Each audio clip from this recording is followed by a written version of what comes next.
Shri Mahavir institute of learning and education Ghugha Orai Jalaun. मैं विवेक कुमार। जैसा कि आज का टॉपिक है conjunction. Conjunction is a part of speech that is used to connect the words, phrase, clause और sentence. इसका मतलब यह है कि कंजक्शन के द्वारा हम शब्दों को, फ्रेज को, क्लॉज को और वाक्यों को जोड़ते हैं। जैसा कि I work quickly and carefully, यहाँ पर दो शब्दों को एक साथ जोड़ा गया है। कंजक्शन को मुख्य रूप से तीन भागों में बांटा गया है: subordinating conjunction, coordinating conjunction, correlative conjunction.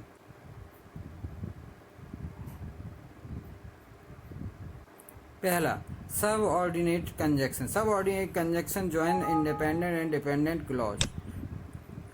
Subordinate conjunction can single a cause and effect relationship, a contrast or either kind of relationship between the clauses। इसका मतलब यह है कि सबऑर्डिनेट कंजक्शन में दो तरह के क्लॉजेज होते हैं, एक इंडिपेंडेंट, एक डिपेंडेंट। इसका मतलब इंडिपेंडेंट भी आत्मनिर्भर क्लॉज और दूसरा निर्भर वाला क्लॉज जो दूसरे वाक्य पर क्लॉज पर निर्भर रहता है।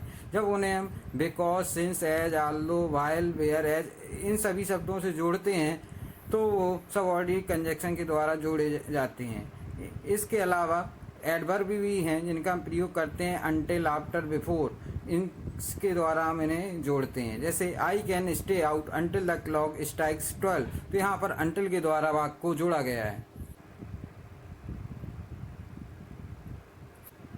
सबऑर्डिनेट कंजक्शन का प्रयोग बीच में करना जरूरी नहीं होता है। इसका प्रयोग हम शुरुआत में भी कर सकते हैं। जब हम सबऑर्डिनेट कंजक्शन का प्रयोग शुरुआत में करते हैं तो पहले हम डिपेंडेंट क्लॉज, जो निर्भर क्लॉज होता है, उसे पहले लिखते हैं। उसके बाद कॉमा लगाकर जो दूसरा सेंटेंस इंडिपेंडेंट क्लॉज होता है उसे लिखा जाता है। जैसे before he leaves, comma, make sure his room is clean. तो बिफोर जो है वो सबऑर्डिनेट कंजक्शन है, जैसे पहले लिखा गया। उसका जो डिपेंडेंट सेंटेंस था ही लीव्स, उसको लिखा गया, उसके बाद कॉमा लगाकर make sure his room is clean.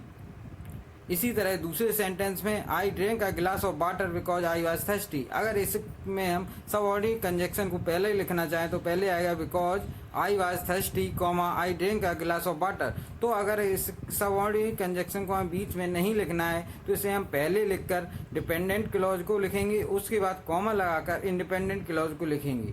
यहाँ पर कुछ सबऑर्डिनेट कंजक्शन के शब्द दिए गए हैं जिनका हम प्रयोग करते हैं, जैसे after, although, as, as if, as long as, as much as, as soon as. काफ़ी सारे शब्द हैं, before, even if, even though, इन सभी का हम प्रयोग करते हैं।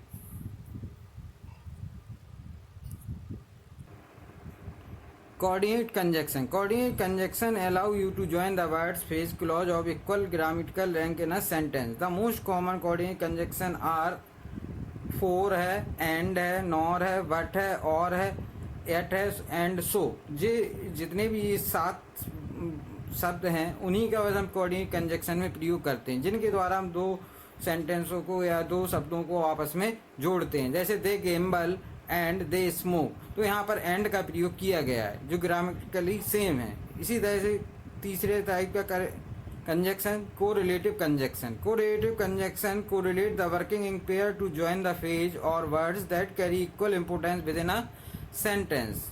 इसका मतलब है कोरिलेटिव कंजक्शन दो वाक्यों को, दो फ्रेजों को जोड़ते हैं जो समान महत्व रखते हों किसी भी एक कंबाइंड सेंटेंस में। इसमें कुछ शब्दों का प्रयोग करते हैं, जैसे आइदर और, बोथ एंड, वेदर और, as, neither nor, not only but also. जैसा कि यहाँ एग्जाम्पल में बताया गया है, he is not only handsome but also brilliant. तो यहाँ पर दोनों ही चीजें उसके लिए महत्वपूर्ण है। He is not only handsome but also brilliant, तो हैंडसम होना उतना ही महत्वपूर्ण है जितना कि ब्रिलियंट।